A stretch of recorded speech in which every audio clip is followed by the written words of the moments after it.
এক বাবা ইমানদার বাপ এটাই আল্লাহর কাছে চাইছেন, এটাই আল্লাহর কাছে চাইছেন। আজ আপনাদের কাছে আমার আফসোসের কথা এটাই, আজ আপনাদের লক্ষ লক্ষ বাবা তার সন্তানের ব্যাপারে একটাই ফিকির, হয় বিদেশ নয়তো দেশ, কোনো না কোনো মাধ্যমে যত দ্রুত সম্ভব উপার্জনের, মরার আগে আগে ওনার টার্গেট ছেলেটাকে টাকা পয়সা আয় রোজগারের একটা ব্যবস্থা যদি করে দিয়ে যেতে পারে, ওনার আর মরলে কোনো দুঃখ নাই। মেয়েটার ব্যাপারে ওনার একটাই টার্গেট, যত দ্রুত সম্ভব একটা টাকা পয়সা আছে এরকম একটা ছেলে চাইয়া মেয়েটারে বিয়ে দিয়ে যেতে পারলে ওনার আর কোনো দুঃখ নাই মরার আগে আগে। তাইলে ওনার ফিকির, আহা বাপ, আপনার ফিকির যদি হয় ছেলের জন্য দুনিয়া, তো ছেলের ফিকির কেমন হবে আখেরাত?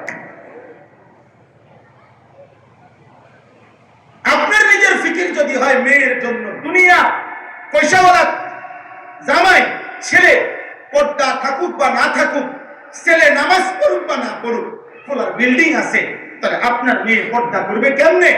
আপনার মেয়ে নিজের ইজ্জত সতীত্ব পর্দার হেফাজত করবে কেমনে? বলেন, আপনি কি চাইছিলেন? আপনি তো আখিরাত চান নাই, আপনি তো আল্লাহর কাছে বলেন নাই, আখিরাতের কোনো প্রস্তুতি তো নেন নাই আপনি। আমি আপনাদের কাছে দেরি করব না, অনেক রাত হয়েছে, আমি খুব দ্রুতই শেষ করে দিচ্ছি।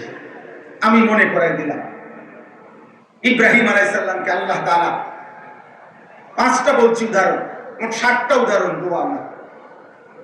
6 নম্বর উদাহরণ হইল আল্লাহ তাআলা বলছে ইজ ক্বালা লাহু রাব্বুহু আসলিম ক্বালা আসলামতু লিরাব্বিল আলামিন।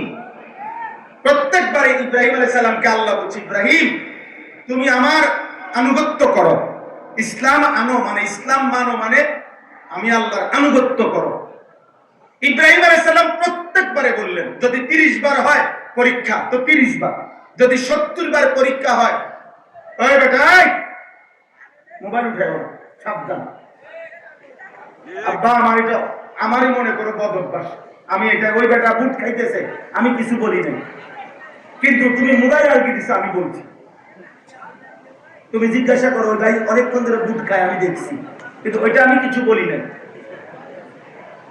কিন্তু মোবাইল আর কি দাও আমি মানতে পারি না, আমার কথাটা একজন শুনবে দরকার নেই, কিন্তু গাফেল মানুষ আমি তার বলবো। কথা বুঝেন নাই আমার? বলো বাইরে কথা বলো, চিন্তা করো, সবাই শুনবে এটা জরুরি না, আমার নজরের মানুষ আমার কাছে আমার কথা বুঝেন নাই আপনারা? মানে চোখের সামনে আমার যে কয়েকজন শ্রোতা, এরাই আমার আল্লাহর পক্ষ থেকে আমার কাছে আমার, আপনাদের সময়ের হেফাজত করা, আপনাদেরকে কিছু বলা, এটা আমার জিম্মাদারি, কিন্তু বাইরে যে তারে আমার জিম্মাদারি না। কথা বুঝেন নাই এখন? এই জন্য আমি বাইরে চিল্লা এতে না তো।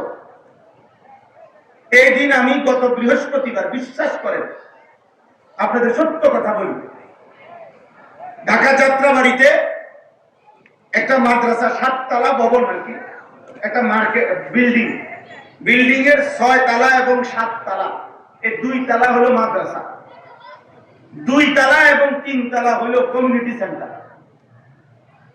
ওই দিন আমি এই গত বৃহস্পতিবারে রাত্রে এই 7 তলায় ওলামায়ে কেরামের সাথে দ্বীনি মুযাকারা কথাবার্তা বলতেছিলাম রাত্রে, প্রায় 12:30 থেকে 2টা পর্যন্ত, রাত 2টা, এই 2 ঘন্টার কাছাকাছি হবে, 12টা 2টা পর্যন্ত।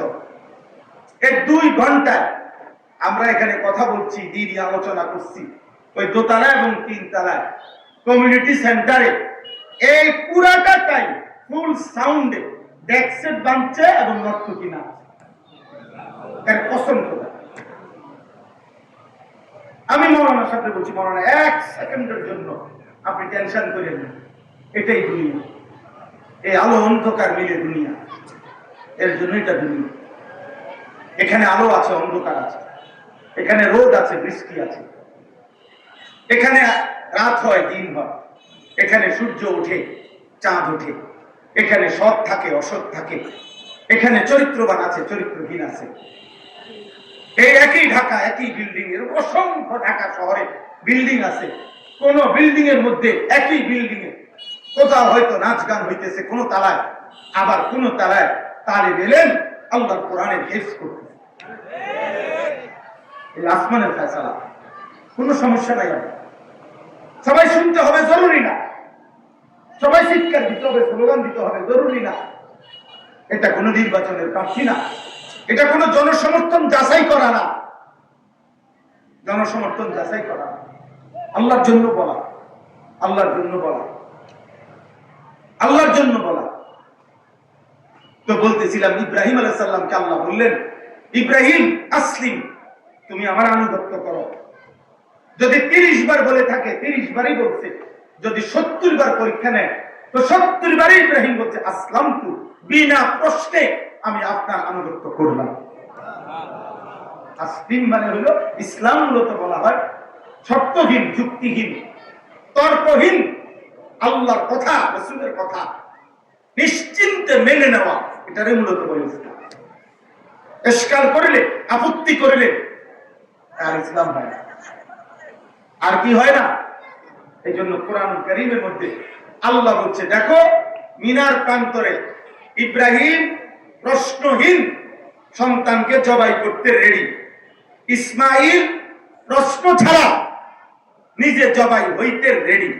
একজন জবাই করতে প্রস্তুত, আরেকজন জবাই হতে প্রস্তুত। এই প্রেক্ষাপটটাকে, ওই মুহূর্তটাকে আল্লাহ কোরআনে বলছে ফালাম্মা আসলামা, যখন বাপ পুত আমার আনুগত্য করলো। তাহলে বোঝা গেল ইসলাম তখন হয় শর্তহীন, প্রশ্নহীন, যখন আনুগত্য।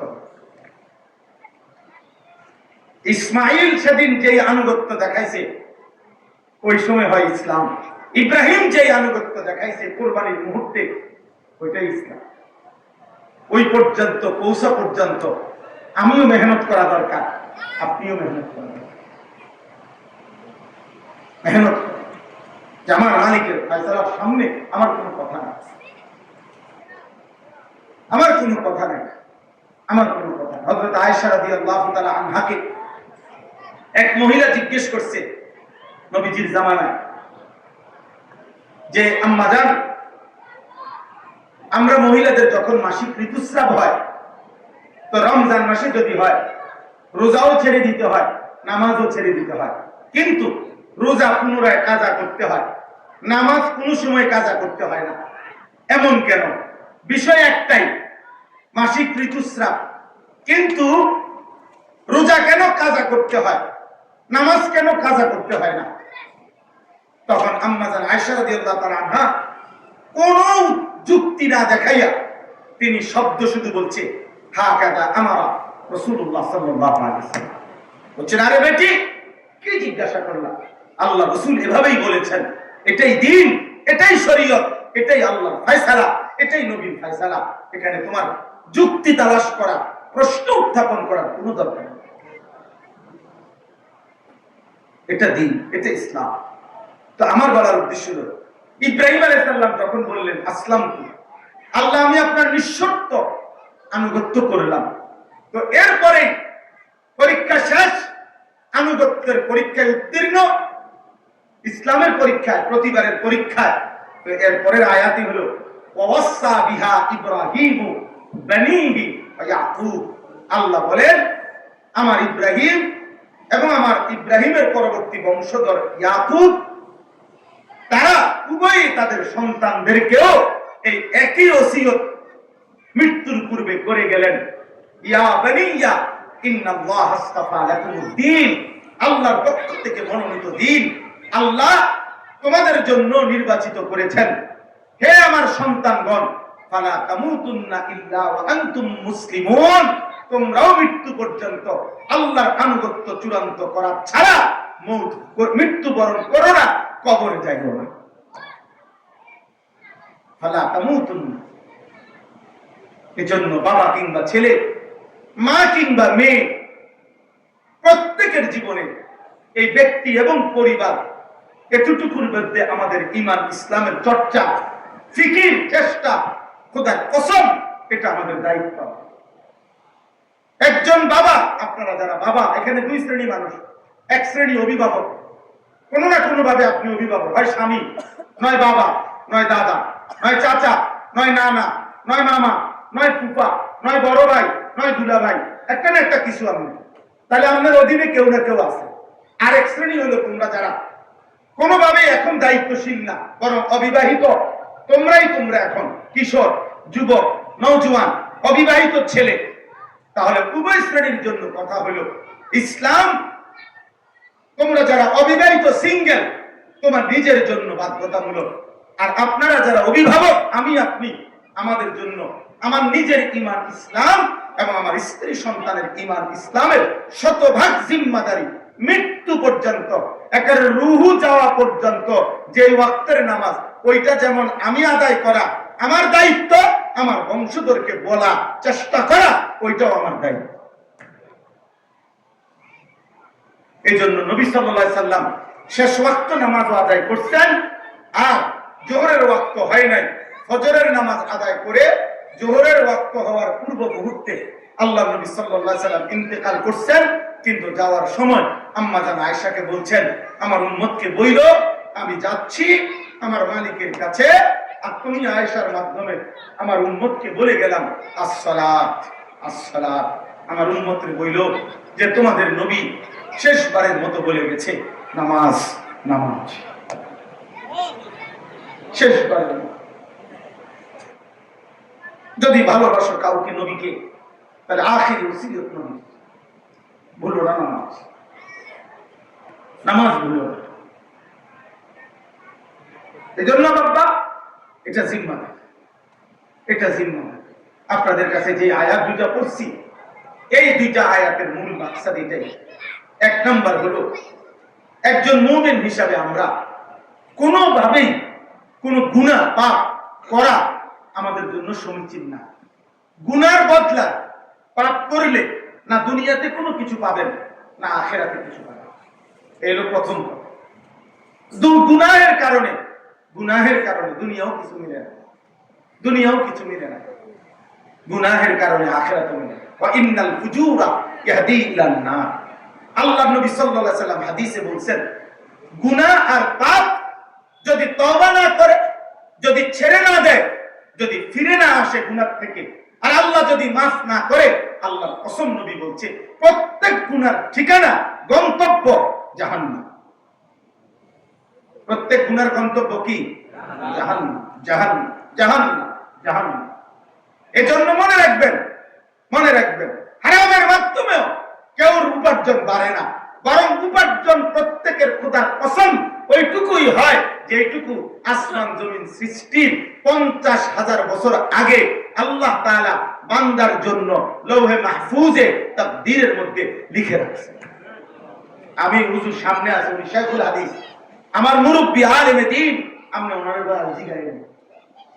সুদখোরের সম্পদ বাড়ে নাই, হালাল বৈধ পন্থা যদি উপার্জন করত তো তার এটুকুই হইত। কারণ যদি সুদের কারণে টাকা বাড়ে, ঘুষের কারণে টাকা বাড়ে, তো পৃথিবীর সব সুদখোর সমান তালে বড় লোক না, পৃথিবীর সব ঘুষখোর এক তালে বড় লোক না। পৃথিবীর অসংখ্য দুর্নীতিগ্রস্ত মানুষ যারা প্রত্যেকদিন দুর্নীতি করে, প্রত্যেকদিন চুরি করে, প্রত্যেকদিন বাটফারি করে, কিন্তু অনভিজ্ঞ বলে। তুই আজ 30 বছর ধরে সিটারি করো, তুই বড় লোক টাকা কেন বলেন না? বুঝেন না হিসাবটা? তাহলে বুঝা গেল কি, উপার্জন ভিন্ন ভিন্ন, উপার্জন প্রত্যেকের ভিন্ন ভিন্ন। এক ইউনিভার্সিটিতে পড়লে বেতন সমান হয় না, এক কলেজে পড়লে বেতন সমান হয় না, এক স্ট্যান্ডে সিএনজি চালাইলে ইনকাম সমান হয় না, এক বাজারে মুদি দোকান দিলে ইনকাম সমান হয় না। আমরা হুজুর, আমার মাদ্রাসার পাশে আরেক মাওলানা সাহেব আছে, আমাদের ঘনিষ্ঠ বন্ধু মানুষ, মাওলানা মুফাজ্জল ভাই। তো উনি খুব ভালো মানুষ, মজা করে একদিন বলতেছে, পারিস ভাই, আমতা তো সবাই বইয়ায়, সবদিন মাছ বোঝে না। আমতা বুঝেননি? মাছ যে ঢোকে খেটের মাঝখান দিয়ে দেয় আগে, আমতা। আপনারা কি আমতা? তো আমতা তো পাতে অনেকে, কিন্তু সব আমতা কি ওঠে না, মাছ ওঠে না। মাফ হতে। আসলে আমি একটা উদাহরণ বলি, এই মনে করেন 12 আমরা দিলাম 12 দিন, 12 আর কি 12 টাকাই ধরো 12, তো 6 দুইবার লিখলে 12, 4 তিনবার লিখলে 12, 3 যদি 4 বার লেখেন 3 3 3 3 12, 2 যদি 6 বার লেখেন তাহলে 12, 1 যদি 12 বার লেখেন তাহলে কত? 12। এই বিষয়টা হলো এই, টাকা হইল 12,000। এবার তুমি যদি 2 খান থেকে নাও তো 6 6 12,000 দিবা, 4 খান থেকে যদি নাও তাহলে 3,000 করে দিবা, 3 খান থেকে যদি নাও 4,000 করে দিবা, যদি 6 খান থেকে নাও তো 2,000 করে দিবা, আর 12 খান থেকে যদি নাও 1,000 করে দিবা। টাকা হইল 12,000। তো 7 আসমানের উপরে আল্লাহ তাআলা ফয়সালা করে রাখছে টাকা 30,000। নিচে আপনি যত দামদাই পায় করেন সব দামদার ফলাফল 30,000।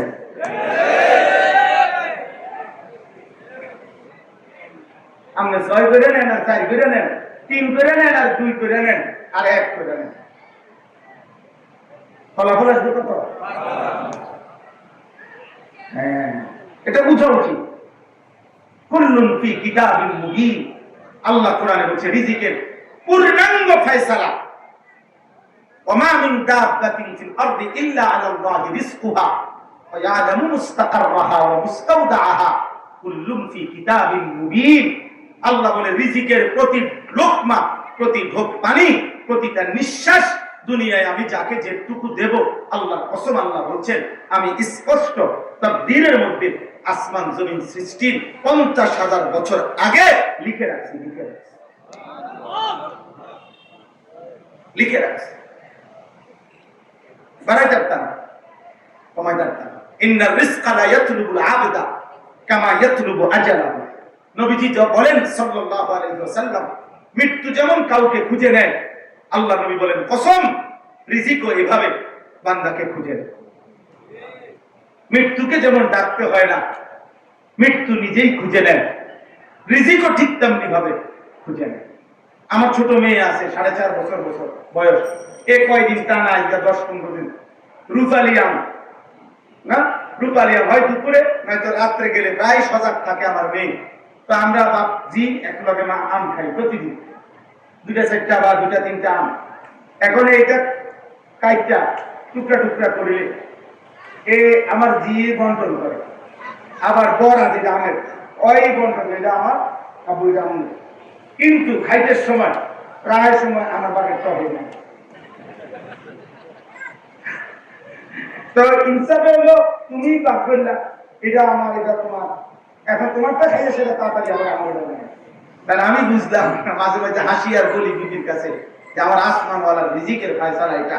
মালিক যেন বলে জানিস তোমার জি বন্টন করলে হইতো না, তুমি বন্টন করলে হইতো না, আমি আসমানে আমি রব্বুল আলামিন যেভাবে বন্টন করেছি সেভাবেই।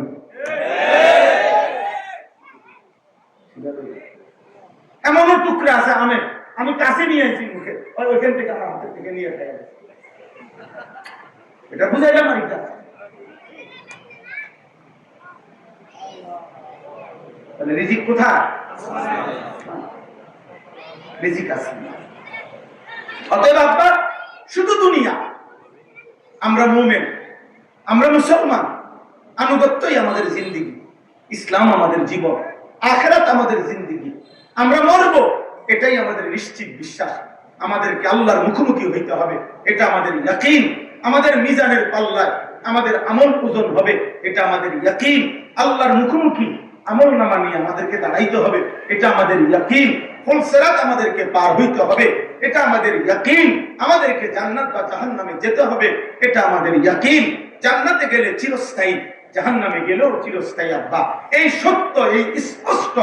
এত হাজার, এত লাখো আম্বিয়া আজকে 1000 বছর ধরে এই বক্তব্য, 1450 বছর ধরে কোরআনের এই কথাগুলো, এত আউলিয়া, এত পীর, এত বুজুর্গ, এত উলামা, এত মুহাদ্দিসিন, এত সাহাবা, এত তাবিঈন, আদম থেকে নবী পর্যন্ত সাল্লাল্লাহু আলাইহি সাল্লাম, 1.25 লাখ আম্বিয়ার বক্তব্য, এত কিছুর পরে এত বক্তব্য, এত আহ্বান, তাওরাত, জবুর, ইনজিল, কোরআন, এত আসমানি কিতাবের বক্তব্যের পরে আখিরাত মিথ্যা হইতে পারে না।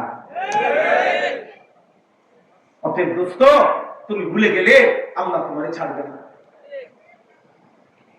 তুমি মনে করো তোমরা যে কয়জন ছেলে গরমে কষ্ট করছো, আব্বা আমি অনুরোধ করি আল্লাহকে ছেড়ে দিও না, আল্লাহকে ভুলো না। ভুল করছো আব্বা, ভুল করছো। ধরে নাও বাপ কোনোদিন বলে নাই, কিন্তু আল্লাহ ছাড়বে না। ধরে নাও মা কোনোদিন ধরে নাই, কিন্তু খোদার কসম আল্লাহ ছাড়বে না। নাফরমান সন্তান তোর একটা একটা সেজদা ছেড়ে দেওয়ার কারণে তোরে হাজার লক্ষ বছর জাহান্নামের আগুনে পুড়তে হবে রে আব্বা। তুই মরে যাবি বাপ, তুই কষ্ট পাবি রে বাপ। এমন আগুনে পুড়বি যে আগুন তোরে কোরআনে আছে। অর্থ হইল মানুষ যেমন বলে রাগে ফাইটা যায়। তাফসীর ইবনে কাসিরের মধ্যে লেখছে এক ডেকচি পানিতে যদি এক ডেকচি পানি মনে করেন 1 কেজি চাউলের ভাত রাঁধতো, এরকম এক ডেকচি পানিতে 1 কেজি চাউলের ভাত রান্নার জন্য যে পরিমাণ পানি দিলে 1 কেজি চাউলের ভাত রাঁধতে পারবো, এতটুকু পানি উতরাইতে উতরাইতে একেবারে টকবক করতেছে, চুলা তখনও চলতেছে, পানিও সর্বোচ্চ উতরাইছে। এই অবস্থায় যদি 1 কেজি চাউল না দিয়া যদি ওই 1 কেজির পাতিলের মধ্যে 4টা চাউল 10টা চাউল দেয়, গুন্না গুন্না কল্পনা করেন তো আব্বা, নিচে পুরো আগুন জ্বলতেছে আর চুলার পানিটাও টকবকে গরম হয়ে গেছে। এই সময় এই 10টা চাউল 4টা চাউল কি পরিমাণ ঘুরবে আগুনটা গরমটার মধ্যে। আল্লাহর কসম, আল্লাহ তাআলা বলেন, তাফসীরে লিখছে এই আয়াতের অর্থ হলো এটা, জাহান্নামীকে যখন জাহান্নামে ফেলা হবে, জাহান্নামের এই তীব্র আগুন একটা সেকেন্ডের মধ্যে পুরো জাহান্নামে তার শরীরটাকে রেজা রেজা করে পুরো জাহান্নামে ছিটায় ফেলবে।